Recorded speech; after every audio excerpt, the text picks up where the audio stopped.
Voilà, monsieur le gouverneur, vous avez fait des suggestions par rapport justement au fonctionnement de l'ANRAC. Est-ce que vous pouvez revenir là-dessus par rapport justement à tout ça? Mais comme vous le savez, aujourd'hui, l'objet de l'atelier qui nous réunit et qui a eu à réunir hier les acteurs économiques de la région de Sédhiou autour du gouverneur, comme du reste l'atelier qui est attendu demain à Kolda sur le même objet, consiste à passer en revue le bilan des activités de l'ANRAC ces dernières années. L'ANRAC qui, comme vous le savez, est un peu le bras armé du PRAISC. Le PRAISC donc vient d'être bouclé et on est en phase de renouveler la deuxième phase de cet important programme de relance des activités socio-économiques de Casamance.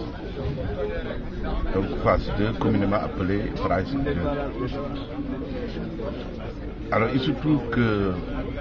cette deuxième phase va coïncider avec l'avènement dans notre pays depuis l'accession de son Excellence le président Macky Sall à la tête de l'État sénégalais, donc l'avènement d'une phase 3 de la décentralisation, la politique de décentralisation mise en œuvre dans notre pays depuis 1960. Acte 3 qui vise justement à conférer aux régions des responsabilités accrues en matière de pouvoir de décision pour tout ce qui touche au développement de leur terroir. Cette phase 3, comme annoncé par le chef de l'État, va démarrer par la région naturelle de Casamance, qui va donc être le socle test de cette nouvelle réforme de la décentralisation. Donc il est heureux que cet atelier-là de revue des activités du PRAISC et de préparatifs des perspectives de la deuxième phase du PRAISC puisse être tenu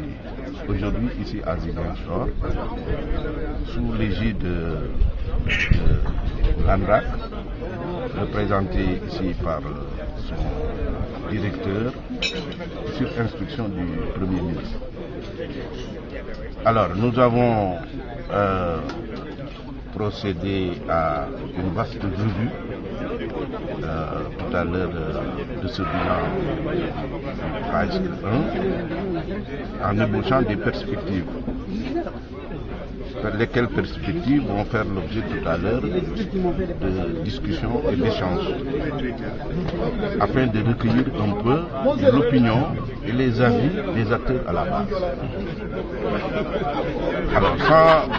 vouloir trop anticiper sur l'issue de ces échanges qui vont avoir lieu tout à l'heure après la pause, l'opinion que je voudrais partager avec vous, sans vouloir du reste trop orienter les débats qui vont suivre, est la suivante, tenant compte un peu des faiblesses que j'ai eu à constater dans le dispositif qui était là en place dans cette première phase avec le PRAISC 2 accompagné par l'ANRAC pour l'opérationnalisation la politique retenue dans le cadre de ce programme de relance des activités. Donc le premier point faible, c'est le manque, l'absence de proximité de cet outil que constitue l'ANRAC. Absence de proximité au propre comme je l'ai dit tantôt, au propre, c'est que le siège de l'ANRAC, qui jusque-là était à Dakar, logé à Dakar, puisse être délocalisé ici, à Ziguinchor, ou dans la région naturelle de Casamance, qui se trouve être le terrain sur lequel les opérations que l'ANRAC pilote, surtout en plus de cette délocalisation de la direction et de l'ensemble du personnel de cette direction, j'ai pensé à une meilleure implication des populations et des acteurs à la base dans la politique de mise en œuvre du PRISC confié à l'ANRAC. Cette implication devrait se traduire par une représentation de l'ensemble des élites de la région qui sont censées parler au nom des populations, à savoir les présidents du conseil rural, les maires, le président ou les présidents du conseil régional, puisque la Casamance est composée de 3 régions, Sédhiou, Kolda et tout ça, et Ziguinchor. Et en plus de ces élites qui représentent les populations, qui ont été élues, comme vous le savez, sur la base de suffrage, d'élections libres et démocratiques, qu'on ait la possibilité d'avoir une implication des autres acteurs du développement, qui représentent les franges essentielles de cette population, à savoir les femmes. Les femmes sont bien organisées partout à travers ces régions et sont représentées par des organes qui ont été élus démocratiquement sur la base d'un processus participatif et inclusif à partir de la base, à partir du plus petit village.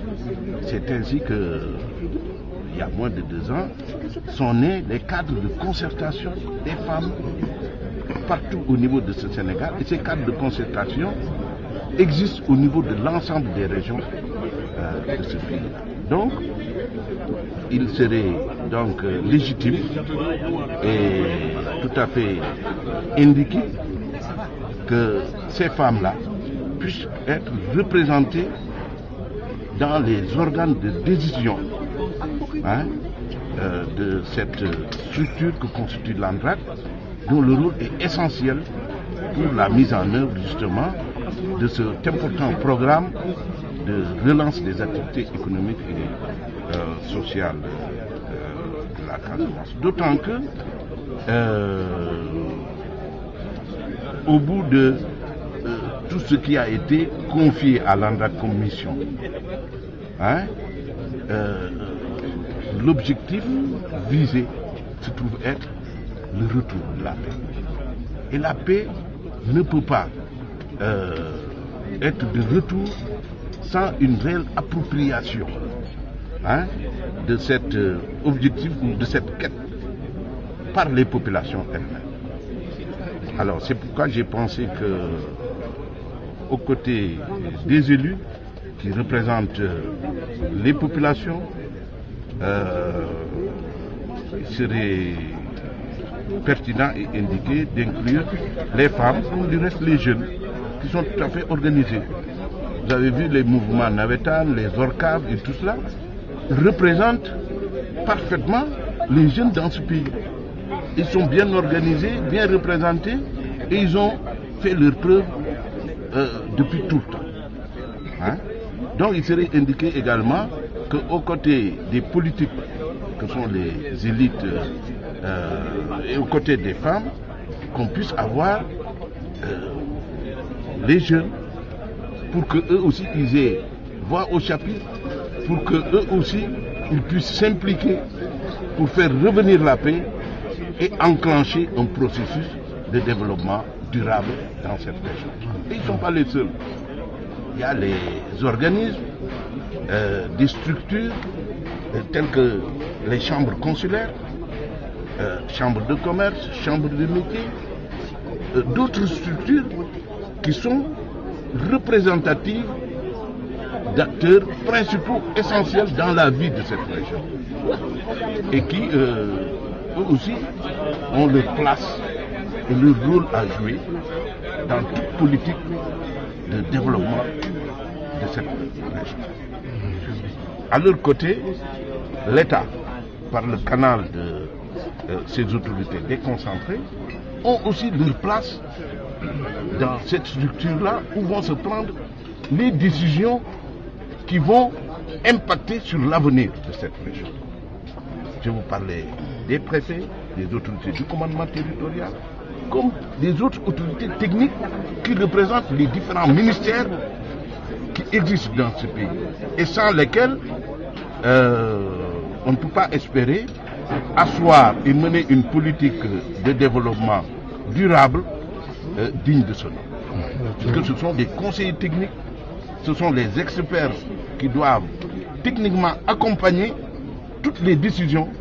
qui vont être issues des organes de décision de cette structure-là, que moi je voudrais bien appeler ANRAC, puisque dans mon entendement, l'ANRAC, nouvelle formule, celle-là qu'on a connue jusqu'à présent, a eu certes des limites, mais nous a valu beaucoup de satisfaction. C'est pourquoi